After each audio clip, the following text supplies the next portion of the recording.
Yo, what's up, buddy? XR back in another video, and today I'm going to be showcasing you guys the PS5 specs and what it has to offer. So, as you can see, the PS5, we have the normal PS5 in the PS5 Digital Edition. I'm going to get into what the normal one has to offer and the digital one has to offer. Right, so look at these fake ones. Like, that's not what it looks like, dude. Look at this, what people make. Like, it's not what it looks. Anyways, so, let's go back here.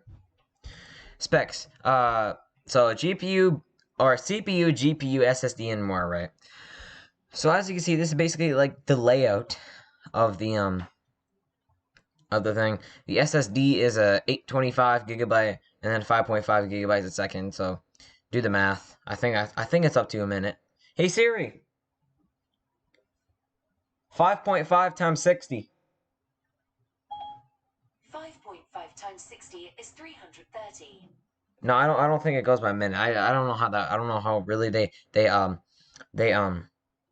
that. But anyways, right. So as you can see, the normal PS5 is a place for real exclusives like Spider-Man and Horizon Forbidden West. Get yours before they sell out. They literally sell out. The standard PS5 boasts a disc drive so that you can play 4K Blu-ray DVDs and use your physical PS4 games through backward compatibility. This becomes at a higher price than the digital edition, obviously. It's not even that. It's only like $100 more. Okay, so the normal PS5 has like all this stuff.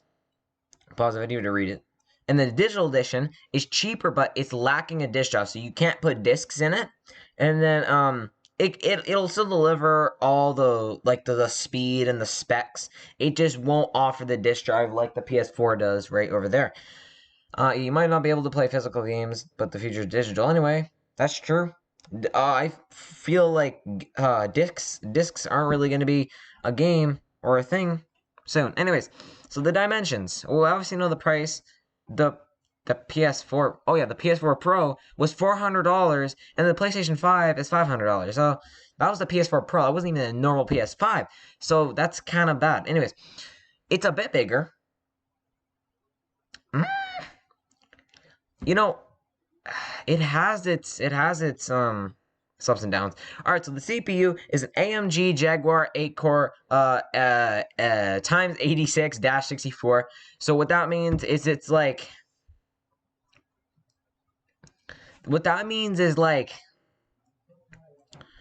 an 8-core and then the times 86 to 64. That's not that good if you.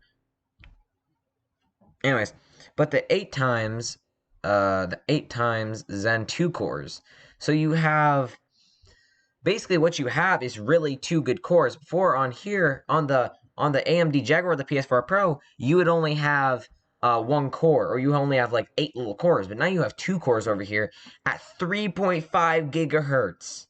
Woo! That's some good speed.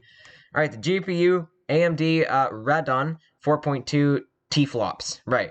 So this actually isn't a really good GPU, and the reason why is because the 4.2. This should actually like it tanks the CPU is a little bit better than the GPU.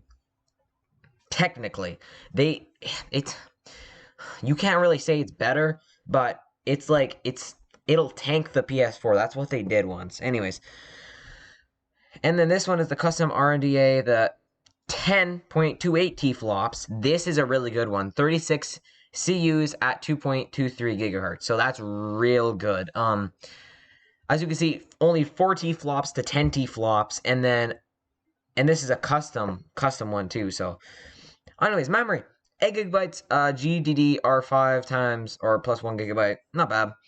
And then the PS5 was the 16 gigabytes, GDDR6 / 256-bit. So it's a bit bigger. Oh, sorry, it's a bit smaller. Because I was looking at PS4 Pro. Anyways, PS4 Pro could hold 1 terabyte to 2 terabytes, and the PlayStation 5 can only hold 825 gigabytes. I don't know who would want 2 terabytes on their computer, but you know what? Or on their console, but you know what? That's their issue. Storage type. Hello, mouse. There. Hello. You gonna work? There you go. Thanks. Storage type, HDD, SSD. I don't really know what that means. It's like how it stores things. Optical out. Anyways, Wi-Fi. it's, I mean, they're not too different. They're still 802.11, but they each have more letters and more complications. AVO, the PS4 was HDMI 2.0. It's unknown right at this time. Anyways, power consumption. 310 watts max of the PS4 Pro, and then the PS5 is 350 watts max. So it's a bit more tanky because it has a little more specs. Oh, resolution support. Look at this, 4K. The PS4 Pro was. Everyone thought that looked really good, but the PS5 can run 8K. You put that in 1080, it will run it fast. Anyways, USB times 3. There are 2 USB ports. There's still 2 USB ports, but I think they're like better or something. I don't know. Don't ask me. Don't ask me. Yeah. Don't ask me. All right. Oh, we're comparing the PS5 to the Xbox Series X. This is probably the last one I'm going to do. I'm not going to do the Xbox Series S. It's just... Actually, you know what? No, I'm going to go with the reading now. Because you guys already seen the...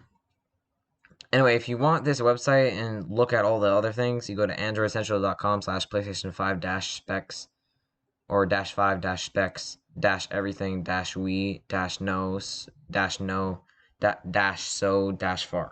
Anyways, you can pause the video up there. Sorry, that was a lot. Anyways, Sony looks to be future-proofing the PS5 is able to support up to 8K resolution, while most televisions on the market don't support much resolutions, and 4K is still being widely adopted. This should increase upcoming consoles' longevity as 8K starts to pop up more frequently. Yes. Frame rates. It'll be at 120 FPS in games. It says it's safe to assume that 60 FPS more commonly seen with games possibly reaching 120 FPS because the PS5 can't run all games at 120 FPS because obviously we know that the 120 FPS kind of tanks the frame, or tanks the whole thing. So it's better to run 60 FPS when you just get it. So because you don't just make it like 120 right away, because that's actually not good for it, because all the specs are new and it hasn't been ran for a long time. So yeah, you just need to let it to, get what it's running. Right, anyways, what kind of storage? Ooh, I like this one. Here's what it gets interesting. Instead of coming with an internal HDD, the PS5 will support an internal SSD. If your browser can hook up an SSD to their PS4, it's something that they need to buy separately and install themselves. What's the difference between HDD and SSD, though? Well, there's two storage devices, but one's external, I think, and one's custom. The storage methods, you could switch it, right? As it says, the biggest difference is that SSD has no moving parts and data is stored on flash memory chips. Yes, it's moving mechanical parts to read, write information, thus making process slower than that of an SSD. That's why the games like Anthem run better by playing on SSD. Right. Its I/O throughput, thanks to its SSD, can reach a staggering 5.5 gigabytes. That's raw gigabytes, and 8 to 9 gigabytes compressed. Search that up. You guys don't want to know what that has to offer right there. Anyways, PS5 includes a 4K Blu-ray drive. So basically, a 4K, what it means is that you can run any kind of disc on 4K. It looks so smooth. It looks so smooth. That's like quality and how smooth it looks. The games will be shipped on a 100 gigabyte Blu-ray disc, which should be read by the 4K Blu-ray drive. Also be able to play 4K Blu-ray disc movies and DVDs. The disc drive is eliminated entirely on the PS5 digital edition. Yep. We also know the DualSense controller will support USB-C charging. This controller has several other improvements like haptic feedback in the sticks and triggers. Players should now actually feel the tension within the triggers based on whatever actions they're performing in the game. A common example of being drawing the string on a bow. In theory, this would give us a greater sense of immersion. So what'll happen when you're pulling the bow back?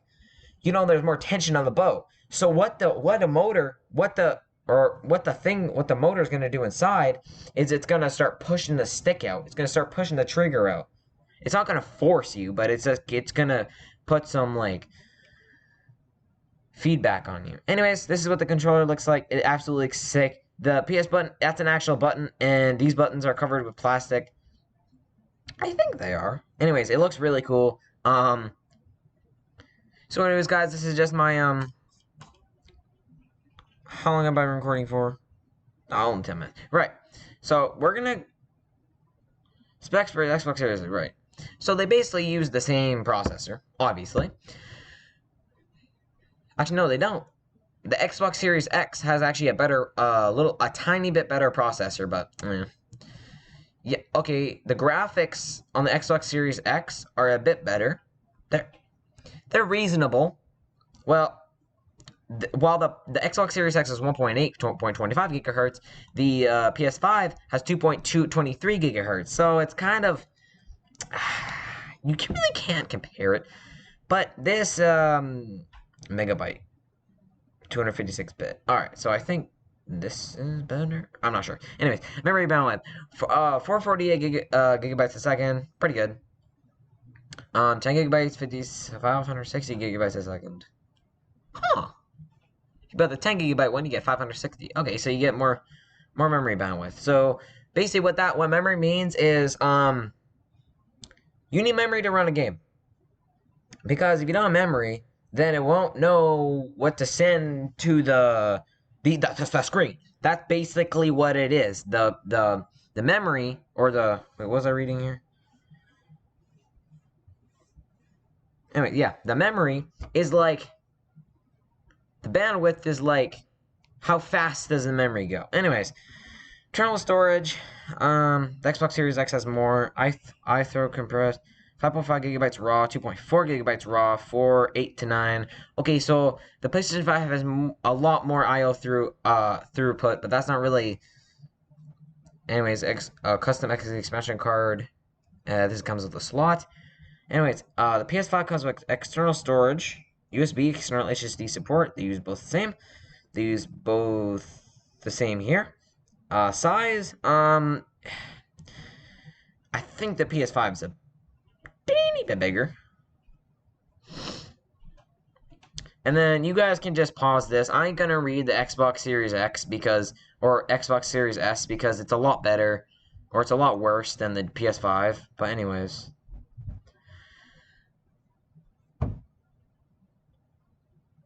You guys can just small it or pause it. Anyways, guys, that's going to be for this one. I hope you guys enjoyed what the PS5 has to offer because it released on November 12th. It's November 16th. So I think 4 days later is actually a pretty good time to do this because people are like, should I buy it? And then we have the YouTubers, the community YouTubers. They post out videos saying like, yo, this is gonna be in it. This is gonna be in the PS5. This is gonna be in the. And if you don't know what something is, go watch a YouTube video and see what it is. So, anyways, guys, that's gonna be it for this one. Hope you guys enjoyed this. What the PS5 has to offer, and I also compared it to other consoles, PS4 Pro, the Xbox Series X, and the S Xbox. The Xbox what? So I compared it to the Xbox Series X and then the Xbox Series S. Right. So yeah, that's you can't say Xbox is better, you can't say PS5 is better, they're really close. Anyways, guys, that's me for this one. Should like, subscribe, turn on post notifications so you never miss a video like this one. It's gonna be it. Thanks for watching. Have an awesome day. Peace out. Anyways, hope you guys enjoyed this one. New video is coming out in 2 days. Oh, no, that was a middle finger. The next video is coming out in 2 days. So, shall let this video brew up on YouTube for a little bit. And, I'll see you on the 18th. What day is it? Tune back in on Wednesday. Tune back on Wednesday this week. Anyways, guys, that's gonna be it for this one. Please like, subscribe, and post notification. Like this one. That's gonna be it. Thanks for watching. Have an awesome day. Peace out. See you later, guys. See ya.